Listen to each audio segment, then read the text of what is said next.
Parfait. Eh bien, bonjour à tous. Merci de votre participation à ce webinaire de type retour d'expérience. Donc, le principe de ces webinaires, c'est de laisser la parole à des enseignants utilisateurs de Challenge Me pour qu'ils puissent présenter un petit peu leur approche, le dispositif qui a été mis en place et donc comprendre un petit peu ce qu'est le projet. Alors, juste couper les micros en attendant. Hop, tac et tac. Donc aujourd'hui, on a la chance d'avoir Élise Guazot. Donc, Élise, je te laisse peut-être te présenter rapidement. Oui, avec plaisir. Bonjour à tous et toutes. Donc, Élise Goiseau, je suis professeure associée à Excelia Business School. Donc voilà, j'ai utilisé ce dispositif l'année dernière et je serais ravie de vous en dire un peu plus dans quelques minutes.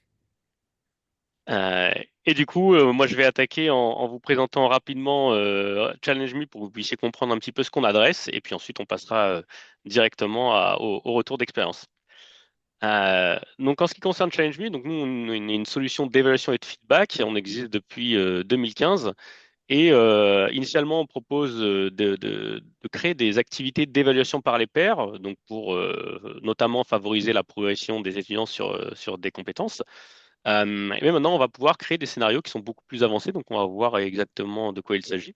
Et ça fait à peu près 3 ans qu'on travaille avec Excelia, donc il y a déjà eu plus de 100 challenges qui ont été créés, un peu plus de 2000 étudiants utilisateurs et un peu plus de 30 enseignants qui ont utilisé Challenge Me. Et après, de façon plus globale, on travaille, voilà, nous, principalement avec l'enseignement supérieur, hein, donc école de commerce, université, école d'ingénieurs, en France principalement, mais aussi Suisse, Canada et Belgique. Une petite slide pour vous présenter les cas d'usage qu'on va pouvoir adresser. Donc, on a différentes modalités qu'on va pouvoir mettre en place avec Challenge Me. Donc, une des premières et une des plus utilisées, ça va être l'évaluation intragroupe.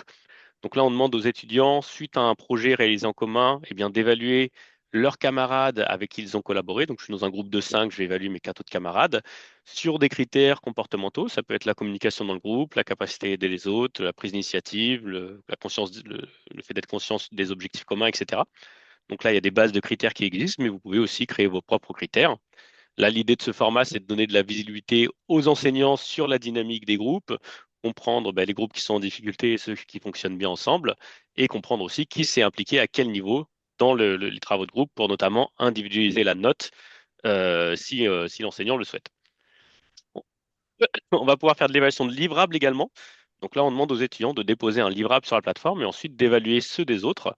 Donc trois ou quatre autres travaux, hein, ça c'est paramétrable. Et ensuite, chaque étudiant va pouvoir recevoir des feedbacks sur la production qu'ils ont réalisée. Donc là, l'idée, c'est d'utiliser l'évaluation comme outil d'apprentissage en permettant aux étudiants de découvrir ce qu'ont fait les autres, en évaluant aussi ceux des autres et du coup en focalisant leur attention sur les critères et en recevant différents feedbacks. Donc, c'est vrai que ce format est intéressant notamment sur le fait d'entraîner les étudiants sur les compétences visées et aussi pour préparer les étudiants à un examen, par exemple.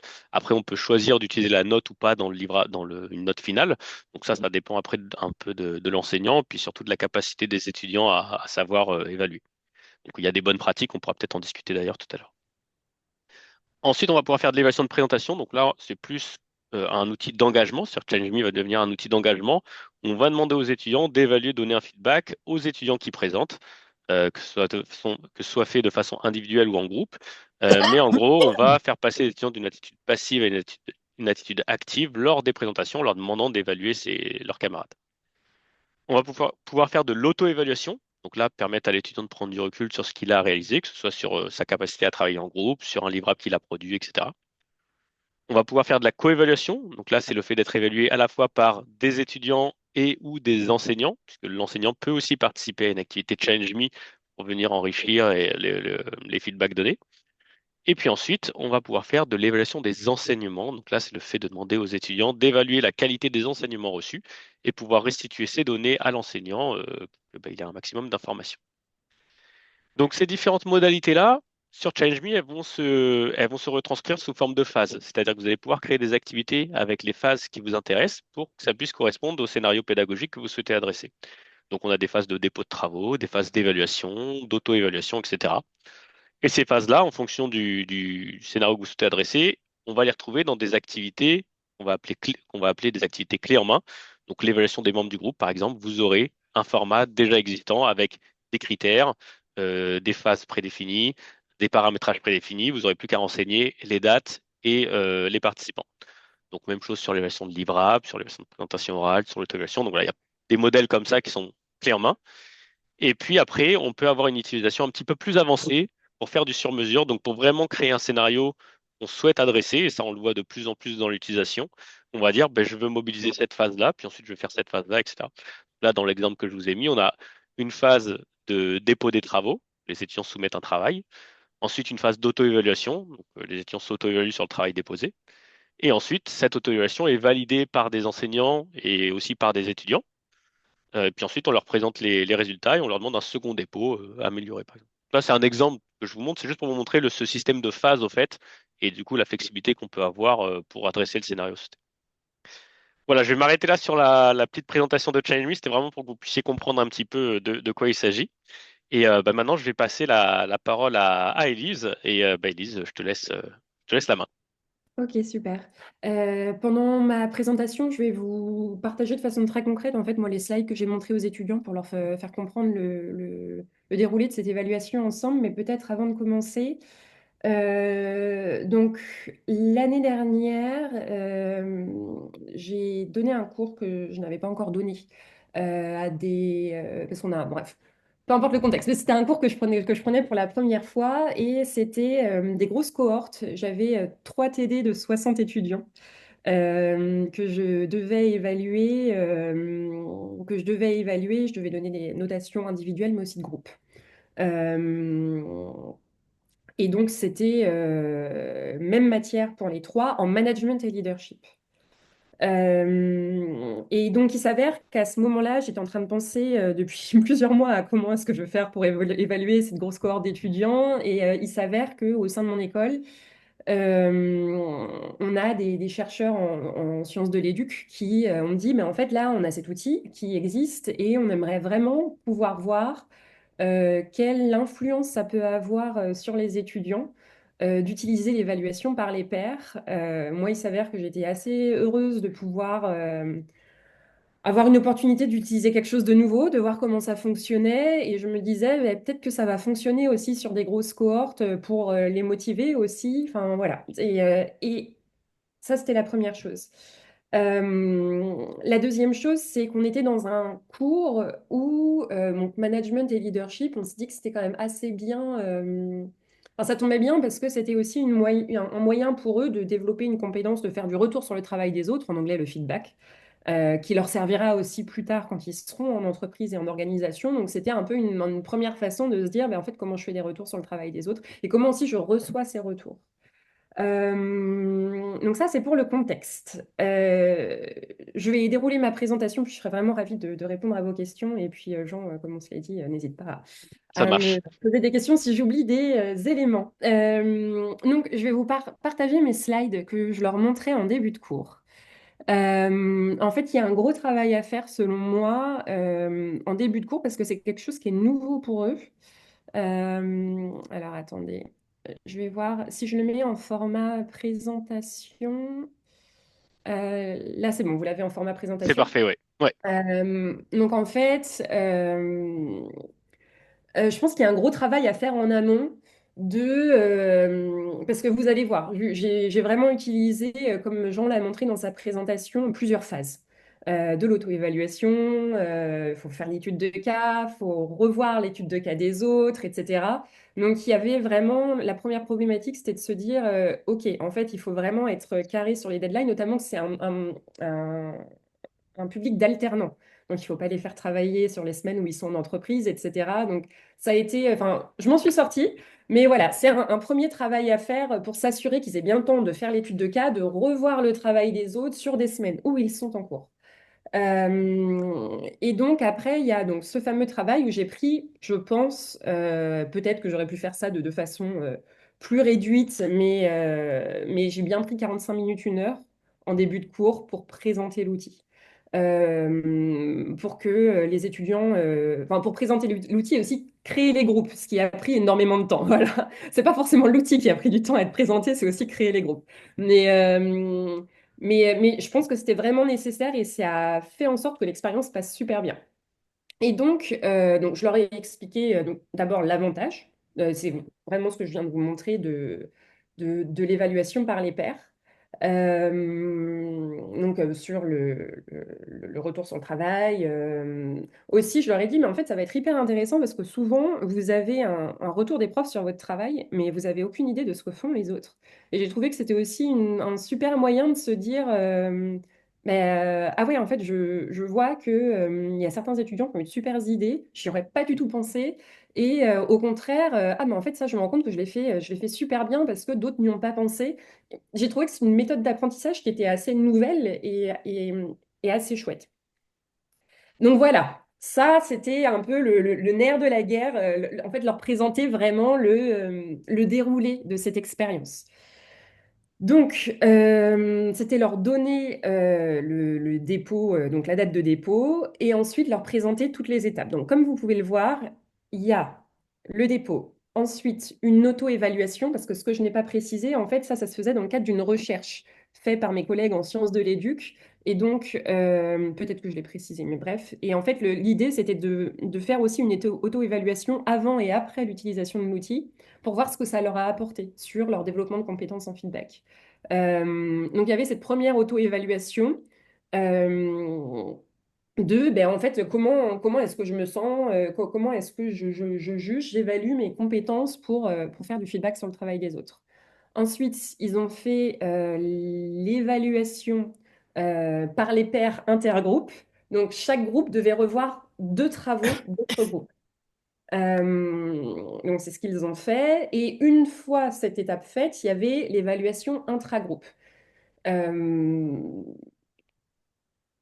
euh, je pense, en général, ils vont pas oser trop se mettre de mauvaises notes entre eux si la dynamique de groupe est bonne. Mais par contre, ça permet, dans les groupes où il peut y avoir un cas très problématique, d'identifier une personne qui a plus ou moins a plus ou moins été bien impliquée dans le groupe.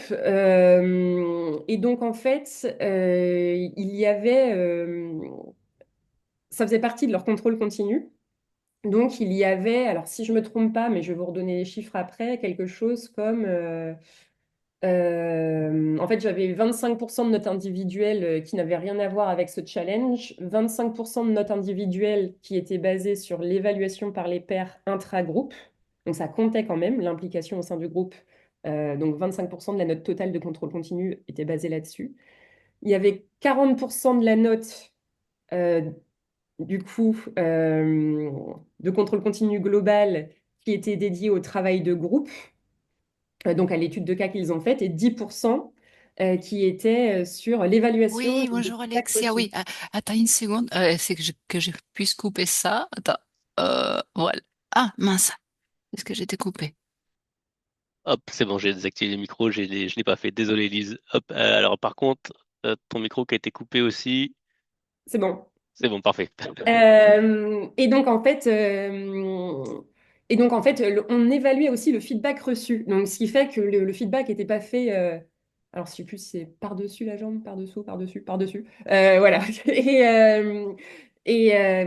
Donc voilà, j'espère avoir été assez claire. Mais globalement, en fait, à chaque présentation des étapes, là, je leur donnais des indications. Donc, je leur expliquais ce que c'était que cette auto-évaluation. Je leur expliquais l'avantage de l'évaluation par les pairs.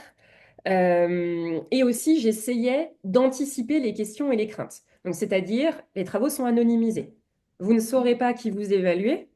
Euh, vous ne saurez pas qui va vous évaluer, vous ne saurez pas qui vous évaluez.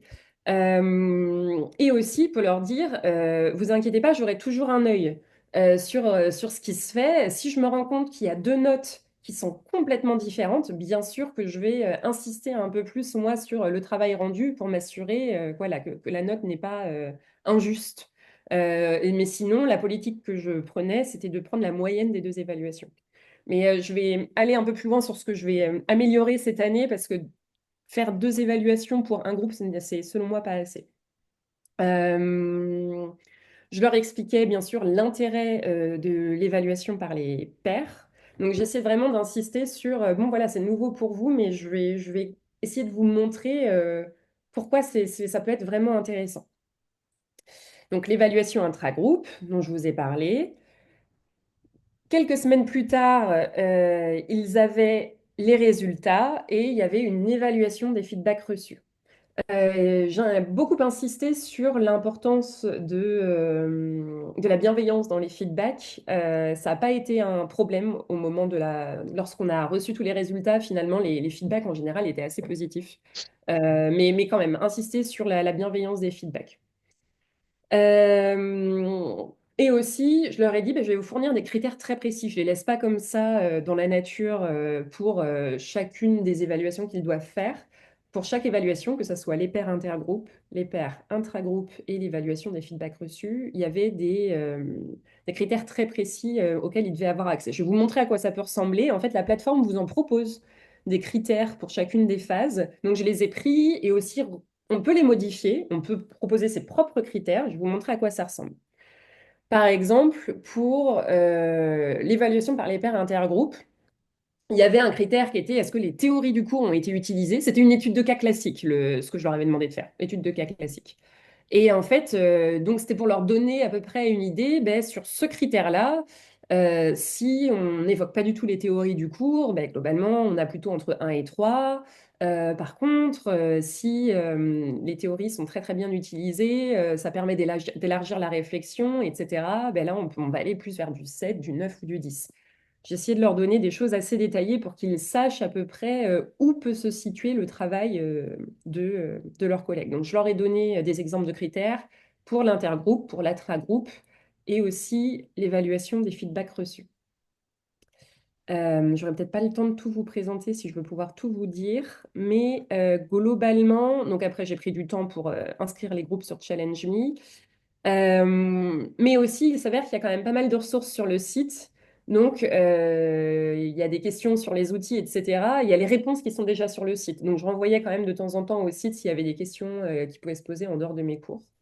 Et je crois, et voilà, et le site aussi propose des outils ou des conseils aux étudiants pour comment donner un feedback pertinent. Donc, ça donne aussi un petit support à l'enseignant pour voilà, donner des ressources complémentaires aux étudiants pour savoir comment faire un feedback. Donc ça, c'est pour la partie présentation de l'outil aux étudiants. Je pense que c'est important de le montrer parce que je pense que ça a vraiment été clé pour les préparer en fait à ce travail-là. Et vraiment, j'ai eu quasiment pas de problème pendant tout le déroulé de cet exercice et je pense que ça a été vraiment lié au fait que ça a été très bien présenté. Je me lance des fleurs. Mais voilà, j'ai pris du temps pour le présenter. Donc voilà, je prends mes petites notes pour voir si je n'oublie rien sur cette partie. Oui, j'ai fourni une correction type. J'ai fourni une correction type aux étudiants pour ne pas les laisser tout seuls non plus dans la nature. Donc j'avais un autre groupe de TD sur la même matière, mais sans Challenge Me, que j'avais déjà corrigé. Donc j'avais fait une correction, bien sûr en anonymisant tout, et je leur ai donné pour qu'ils aient une idée, un devoir qui était assez moyen, avec du bon et du moins bon, et donc ça leur a permis de se rendre compte de ce qui pouvait être attendu dans comment on présente un feedback. Je pense que c'est important. Donc, on arrive aux petites choses intéressantes. J'avais du temps avec eux. On a fait, en fait, la partie, je reçois les résultats et les feedbacks des autres, ça, on l'a fait en cours. Donc, j'étais là lorsqu'ils les ont reçus. Et je pense que c'était une partie assez importante parce qu'il y a des surprises. Il y a des surprises où, ben, franchement, on nous a rien dit. On a dit le travail est génial, mais il n'y avait rien d'autre. Ou alors, moi, je trouve qu'ils sont un peu durs. Et en fait, ça les rassure que l'enseignant soit là, je pense. Et on peut discuter ensemble. Moi, je peux leur dire, mais en fait, moi, je trouve pas ça tellement dur. Je trouve que ça peut s'entendre. Ou alors, au contraire, ça peut aussi pointer du doigt, enfin, montrer à l'étudiant des points d'attention du type ah oui, là, il y a un groupe où il y a vraiment eu très peu de feedback. Donc, je me le note et je vais vraiment revoir derrière. Donc, je pense que cette phase était aussi assez importante. Où c'est vraiment pendant le cours où tous les problèmes se sont soulevés. On est tous concentrés sur cette étape-là et ça a été important. Euh, donc, concernant les retours des étudiants, il y a eu les retours sur place. Les retours sur place, où j'ai une étudiante qui m'a dit, bah, franchement, moi j'ai trouvé ça super. Je pense que plus tard ça me servira. Alors, ça m'a fait trop plaisir d'entendre ça. J'ai eu un retour qui était assez intéressant et je me suis dit, ah, il y en a une qui m'a dit, Madame, je suis sûre qu'on a un travail qui nous a été rendu, qui a été fait avec ChatGPT. C'était horrible à lire. Et là, je suis en train de me dire, bienvenue dans ma vie. En fait, ça m'a fait. Enfin, bon, ça n'arrive pas tout le temps. Il y a des étudiants qui font des super travaux, bien entendu. Mais ça a aussi été un moyen pour les étudiants, en lisant certains travaux. Ça. Mais par contre, je pense qu'il y a un aspect négatif aussi. C'est que l'usage de l'IA peut rendre les étudiants suspicieux là où ils ne devraient pas l'être. Parfois, j'ai des étudiants qui m'ont dit, mais là, c'est sûr, madame, ça a été fait par ChatGPT. Regardez, il y a des bullet points. Je leur disais, mais c'est pas parce qu'il y a des bullet points que ça a été fait par l'IA. Et je lisais du coup le travail en question et je disais, ben non, enfin, en soi, les points sont cohérents, on ne peut pas le savoir. Là, on ne peut pas le savoir. Donc, il y avait d'un côté parfois quelque chose ça nous fait réaliser que parfois les travaux nous semblent un peu manquer de substance, mais en même temps, parfois, il pouvait y avoir une sur-suspicion. Donc ça, il faut l'avoir en tête aussi et peut-être alors, je n'ai pas forcément les solutions pour comment gérer ça, mais moi, je le faisais un peu au cas par cas, en lisant avec eux les retours sur les travaux, etc. Euh, Cette année, on va refaire l'expérience et je suis toujours avec cette équipe de chercheurs en sciences de l'éduc et on prévoit de faire des entretiens avec les étudiants après l'utilisation de l'outil. Donc je pense qu'on pourra peut-être refaire ça, Jean, où là on aura vraiment les retours des étudiants et moi je serai pas là. Donc en fait, ils n'auront pas peur de dire à l'équipe de chercheurs, bon ben voilà, l'enseignante elle aurait pu faire ça, pas faire ça, l'outil c'était nul ou c'était trop bien, je sais pas. Enfin, Mais là, je pense que ça sera vraiment super d'avoir ce retour-là. Moi, j'en ai un bon souvenir aussi.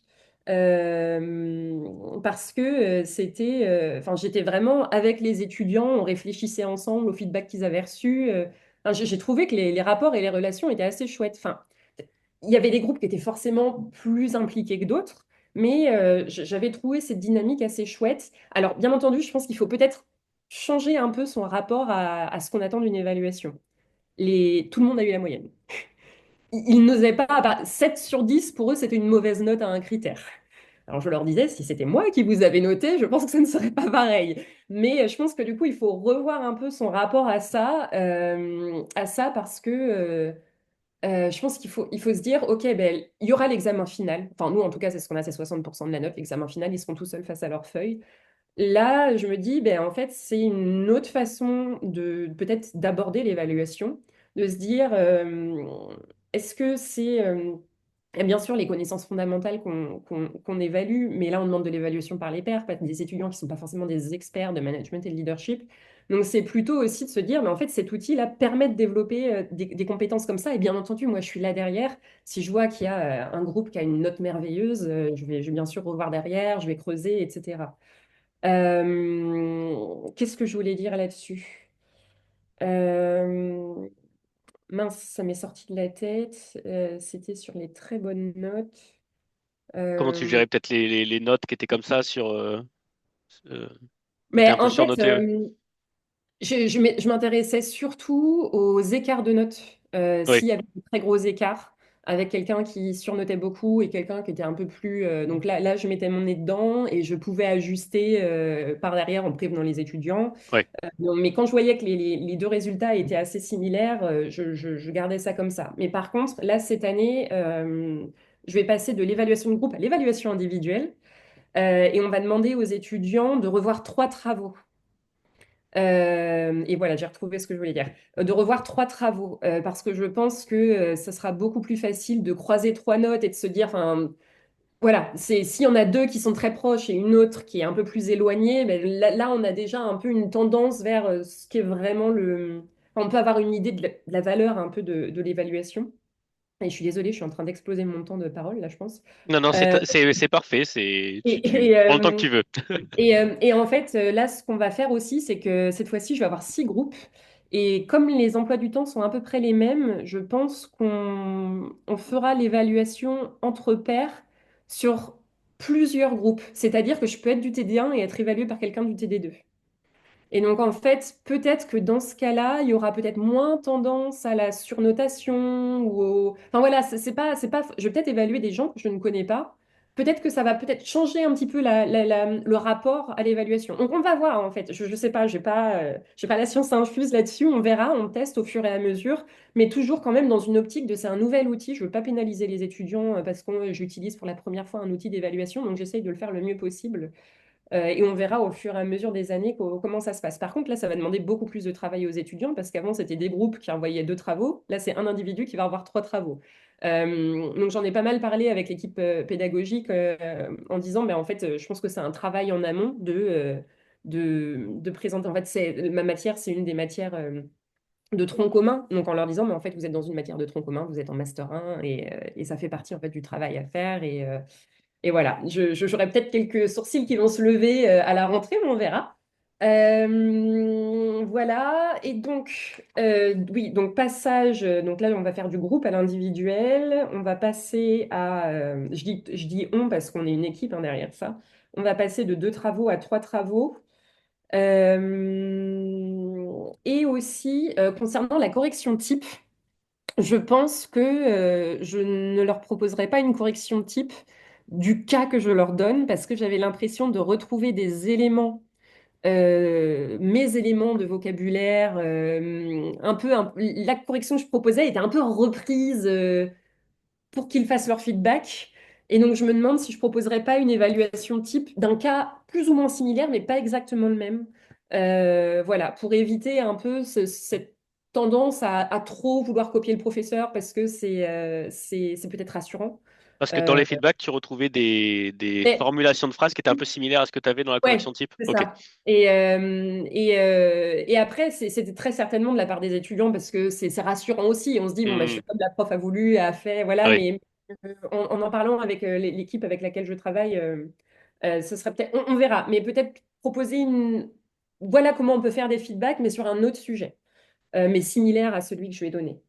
Euh, J'espère avoir fait le tour. N'hésitez surtout pas si vous avez des questions et j'espère que c'était clair.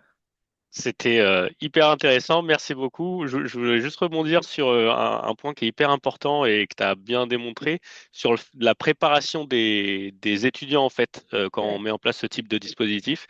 Et toute cette préparation, alors tu nous diras si c'est le cas, mais ça évite d'avoir pas mal de questions du type mais est-ce que c'est pas à nous d'évaluer ou pourquoi est-ce qu'on nous demande de faire ça? Et le fait, enfin, tu l'as montré tout à l'heure avec les slides, mais le fait de présenter l'intérêt, pourquoi est-ce qu'on leur demande ça, etc. En fait, ça fait sens après Ah pour ouais. eux. Ils disent, OK, ben, on me demande d'évaluer mes camarades. C'est pas que la note, c'est la progression, c'est la découverte des travaux des autres, c'est la mise en perspective.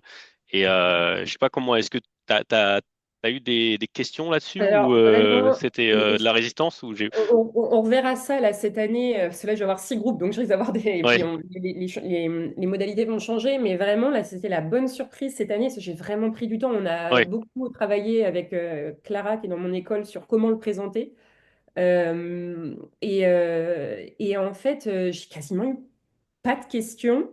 Et il y a une étudiante qui m'a fait une remarque du type, mais s'il y a 2 notes différentes, oui, prendrez laquelle? Et en fait, ma réponse, c'est de dire, ben, en fait, on prendra la moyenne. Si c'est entre 11 et 12, ça fera 11 et demi. C'était jamais entre 11 et 12, c'était plutôt entre 14 et 15. Mais voilà, on prendra 11 et demi. Mais par contre, s'il y a un gros écart, je vais rassurer en leur disant, mais moi, je suis là, je suis toujours là. ouais. Je pense qu'ils avaient juste besoin d'être rassurés et en fait, leur montrer l'intérêt de l'outil. J'ai quasiment pas eu de résistance alors que je pensais en avoir. Mais à voir cette année comment ça va se passer. On verra, hein, d'un groupe sur l'autre, ça peut changer. Mais c'était hyper important. Pour moi, c'était vraiment très, très, très important. Ah, mais c'est vrai que c'est vraiment les bonnes pratiques qu'on essaye de pousser quand on accompagne les enseignants sur l'importance de la préparation. Alors oui, c'est du temps qu'on investit, mais derrière, ça en fait gagner aussi beaucoup. Que ce soit dans la qualité, le sérieux des étudiants et puis les questions qu'on a. Est-ce que certains d'entre vous ont des questions? N'hésitez pas, voilà, activez votre micro, allez poser dans le chat, comme vous le souhaitez. Mais c'est le moment si vous souhaitez poser des questions à Elise.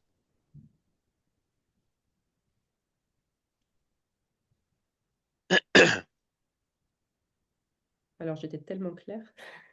C'était très clair, je confirme, c'était très clair. Alors moi j'ai peut-être une question, désolée, je lève pas la main, C'est, mais donc c'est pas de Caroline souci. O'Neill, Caro pour Bonjour les gens Caroline. d'Excelia. Bonjour, bonjour à tous, merci beaucoup Élise. Alors en fait je suis vraiment une noob de, de Zoom, j'arrive pas à lever la main, je sais plus, je sais plus où c'est. Bon, bref. On a tellement habitué à Teams qu'on connaît plus les autres chemins. Pas de souci. Moi, j'avais une petite question. Alors, même si on a beaucoup échangé sur cette expérimentation, Élise, mais aussi pour que ça résonne auprès de nos collègues et vraiment avoir. euh, Est-ce que. Alors, on a bien compris que c'était exploratoire et tu as pris toutes les précautions et tu as fait un travail hyper sérieux que tu vas rentabiliser, j'espère, pour toi ces prochaines années. Mais est-ce que dans un mode normal, c'est-à-dire une fois que je l'ai fait une première fois, est-ce que par rapport à un dispositif classique, et si on fait un peu le rapport engagement slash résultat, est-ce que tu trouves que comment tu évaluerais ton temps de préparation, ton temps de déploiement, ton temps d'implémentation? C'est-à-dire, est-ce que pour toi, c'est un bon rapport temps-gain? Et si oui, pourquoi? Et sinon, qu'est-ce qu'on pourrait faire pour avoir un meilleur rapport temps-gain? En fait, c'est des choses qui sont complètement différentes. En fait, si je fais une étude de cas en groupe, euh, sans challenge me, je donne le cas, je peux éventuellement les faire travailler pendant les cours, ils vont me poser des questions, mais j'ai l'impression que l'implication dans la résolution du cas n'est pas la même, sauf pour toujours que on a toujours deux, trois groupes qui sont très impliqués, etc. Mais c'est pas exactement pareil. Et puis après, en fait, il y a le travail de correction et sur des grosses cohortes. Sur des groupes où ils sont 30, ça va. Enfin, franchement, ça va. Là, j'ai vraiment le temps de me mettre à chaque fois. Pour les enseignants, vous le savez, vous avez je sais pas, 10 travaux de groupe à corriger, vous arrivez à vous mettre dedans et à pas rentrer dans ce mode un peu robotique de la correction. Là, j'aurais dû corriger 30 à 40 travaux de groupe. Peut-être que la qualité de ma correction n'aurait pas été la même parce qu'au bout d'un moment, enfin, on le sait, il y a cette espèce de mise en place je pense que le Tanguin était très intéressant pour moi. Il y a une préparation en amont. Mais l'aval était vraiment chouette et je trouve que l'interaction avec les étudiants n'est plus la même. Et vraiment, enfin, ils étaient impliqués, ils étaient parfois un peu. Mais vous vous rendez compte des commentaires qu'on a eus? Enfin, voilà, ils étaient dans le. Et du coup, c'était une base de discussion. De ouais, mais pourquoi est-ce que vous pensez que vous avez eu ces commentaires? Comment vous avez abordé le sujet? Bah oui, vous avez raison, vous avez tort, etc. Et moi, j'ai trouvé que c'était assez chouette là-dessus. Que c'était. Ouais. Que, Enfin, je refais l'expérience, ça veut dire que je l'ai vraiment apprécié. Merci. Je vois qu'il y a une question Ouais, dans je les l'ai vu passer commentaires. aussi. Donc, je crois que c'est Peter. Peut-être tu veux prendre la parole, Peter, ou... Oui, merci beaucoup. Très rapidement, juste une petite question. La formation, ton module s'est déroulé sur combien de temps? Parce que Je vais globalement, montrer. je pense que pour mettre ça en place, ça nécessite plusieurs semaines, j'imagine. Ouais, en fait, voilà. Voilà, En fait, parfait. c'était assez short. C'était quand même assez short. Et là, cette année, je vais avoir des groupes pour lesquels ça va être assez restreint et d'autres où c'est étalé sur plusieurs mois. En fait, je me suis préparée en amont avec la planification de l'école pour qu'on puisse, dans la mesure du possible, étendre les séances sur le semestre. Là, c'était un peu réduit. C'était un peu réduit. Donc, il y avait des séances début janvier où là, j'ai pu commencer à présenter les chapitres. Une séance en asynchrone, donc c'est-à-dire qu'ils font leur travail de leur côté. Début mars, c'est là qu'ils rendaient leur cas. Ils le rendaient le 16 mars. Et donc, en fait, du 16 mars à début avril, ils avaient une période assez courte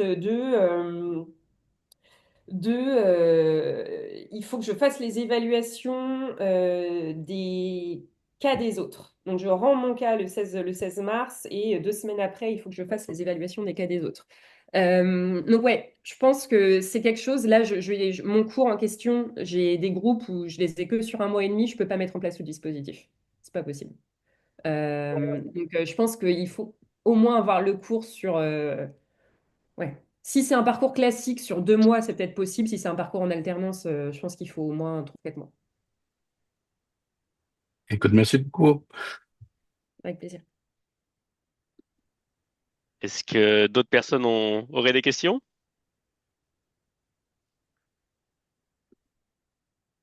En tout cas, je vois beaucoup de messages qui disent dans le chat que voilà que c'était hyper clair. Donc, bah, merci beaucoup, Élise, pour ton retour d'expérience. Je peux dire un truc qui est pas du tout pro. Oui, Joyeux anniversaire, Myriam! bah, Merci, joyeux anniversaire à Myriam alors. merci, merci. Joyeux anniversaire, Merci, c'est Myriam. très gentil. C'est Pardon de gentil. t'exposer. Alors, j'avais peut-être moi une question, mais c'est que je voulais pas déborder sur le temps et je savais que, enfin, j'avais vu que ça terminait à midi, donc je voulais pas bloquer tout le monde. Mais peut-être une question, c'est, donc là, c'était auprès des M1. Est-ce que Ouais, tu aurais Mathura. auprès des BB1, BB2, parce que moi j'ai le souvenir d'avoir fait aussi ce travail-là, mais il y a longtemps, auprès de première année, et du coup, ils avaient, en fait, soit ils étaient trop, ils avaient ils confondaient discussion d'études de cas avec critique. Et en fait, je leur disais au contraire, c'est donner de l'importance au travail de quelqu'un que de le discuter, le challenger, le faire améliorer. Mais c'était auprès de première année et du coup, ils n'osaient pas être critiques parce qu'ils se sont dit, oh là là, sinon moi, nous aussi, ils vont être critiques avec nous. Enfin bon, du coup, j'avais eu tout un travail aussi de pédagogie, enfin de métapédagogie pour leur expliquer. Tu sais, mais c'était auprès de jeunes étudiants, Non, de première. mais malgré tout, je pense que tu as raison parce que, comme je l'ai dit, les notes sont positives, assez positives. Et parfois, c'était de l'humour, mais il me disait, bon, madame, dites-nous qui nous a fait ce feedback. Et je leur disais, Mm. bah non, je ne vous le dirai pas. Et, mais c'est vrai que je pense que tu as raison et c'est peut-être un point que je devrais mettre, insister un peu plus sur. Le fait qu'on critique, ça ne veut pas dire forcément un jugement négatif juste donné comme ça. Enfin, ça peut être une critique réflexive ou constructive. Constructive, voilà, c'est le terme. Et je Mhm. pense que c'est un travail à faire parce que même s'ils sont en Master 1 et sûrement plus matures que les premières années de licence 1, etc., je pense que malgré tout, mais ils sont pas très Mm. à l'aise avec cet exercice. Donc ça peut être quelque chose d'insister un peu plus D'accord. sur ça. Non, mais c'est un bon point. Et je pense que c'est quelque chose qu'il faudrait, je sais, mettre en place sur la sensibilisation au fait qu'on peut faire des critiques constructives et c'est OK. Et ça ne veut pas dire qu'on est en train d'insulter les autres. Oui, mais ça ne veut pas dire qu'on n'est plus copains, qu'on n'est Ouais, plus voilà, amis. c'est On a ça. le droit d'avoir des avis divergents sans en altérer l'amitié. Parce que souvent, c'est ça, ils se disent, oh, là, on veut pas que ça termine Mm. Mais en fâcherie, cette histoire. c'est vrai que c'est Mais bon, vraiment la sensibilisation au feedback là du coup de ce Ouais. que j'entends. C'est en fait on leur demande un feedback, mais qu'est-ce qu'un feedback et à quoi ça sert? Après, une fois qu'ils ouais. comprennent l'intérêt, ils vont être plus à même d'en écrire un puisqu'ils bah, ils comprennent l'intérêt du feedback. Bon, ben super. Bon, ben moi, ça Après, m'a c'est inspiré beaucoup de choses. c'est Je là aussi, regarderai. bonjour tout le monde, pour Bonjour Thomas. répondre à Myriam, je vais noter une vidéo, c'est plus sympa quand on parle quand même.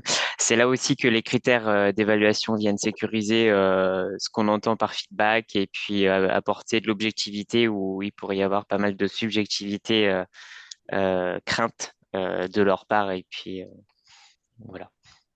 Ouais. Euh, Mais en tout c'est- cas, c'était très inspirant, donc je garde l'outil en tête pour de prochains cours, avec plaisir. Eh ben, merci beaucoup à tous pour votre participation. Un grand merci à Merci bien. Élise et je voulais aussi remercier bah, du coup toute l'équipe Non, d'Excelien qui un truc permet. hyper important à dire Oui, quand même. L'équipe de Challenge Me est d'une réactivité incroyable. Ça, c'est c'est gentil. Ah, je pense que oui. si, oui, pardon, c'était quand même le premier truc à dire. Quand même, vous êtes d'une réactivité incroyable. Et ça, ce qui rend l'utilisation de l'outil, voilà. C'est sympa, merci. Et du coup, ouais, je voulais aussi remercier du coup toute l'équipe d'Excelia, hein, donc Clara, Caroline, Thomas, Coralie, pour permettre la mise en place de ces dispositifs, parce que du coup, c'est une chance de pouvoir voilà, collaborer avec votre équipe et ça fonctionne plutôt bien, donc c'est chouette. Bonjour, Euh, j'aurais une je, petite question avant qu'on arrête. oui, C'est encore possible? allez, oui, bien sûr, Euh, oui, j'allais, voilà, on prend le temps qu'on veut, hein, donc il n'y a pas de souci, j'avais mis 30 minutes, mais En fait, je me demandais, est-ce que ce serait possible d'utiliser Challenge Me en one shot pour juste une évaluation ponctuelle, par exemple, sur un passage de pitch, si oui. je veux pitcher mon projet Tout à et fait.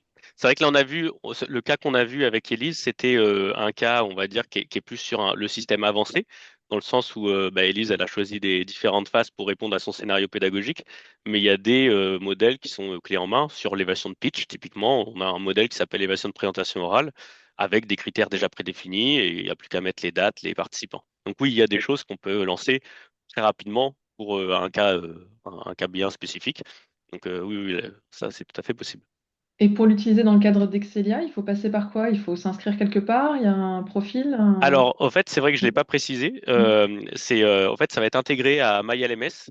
Et donc, du coup, l'idée, c'est d'avoir une activité de Change 8 dans MyLMS. Et pour ce faire, il faut envoyer un petit message à IDLab euh, en leur demandant d'ajouter une activité dans MyLMS et en précisant bien votre cours. Et du coup, ils vous ajouteront une activité Challenge Me. Et après, vous pourrez cliquer dessus pour paramétrer votre activité. Vous atterrirez directement sur l'interface. Il n'y aura pas de login de mot de passe supplémentaire, hein. Ce sera direct, vous serez directement connecté. Mais merci pour la question, parce que c'est vrai que c'était un point important. Oui, merci. J'ai essayé de mettre la vidéo, désolé, mais ça marche pas. Pas de souci. Vous recevrez tous de toute façon le replay, si jamais vous avez besoin de le regarder ou de le partager autour de vous.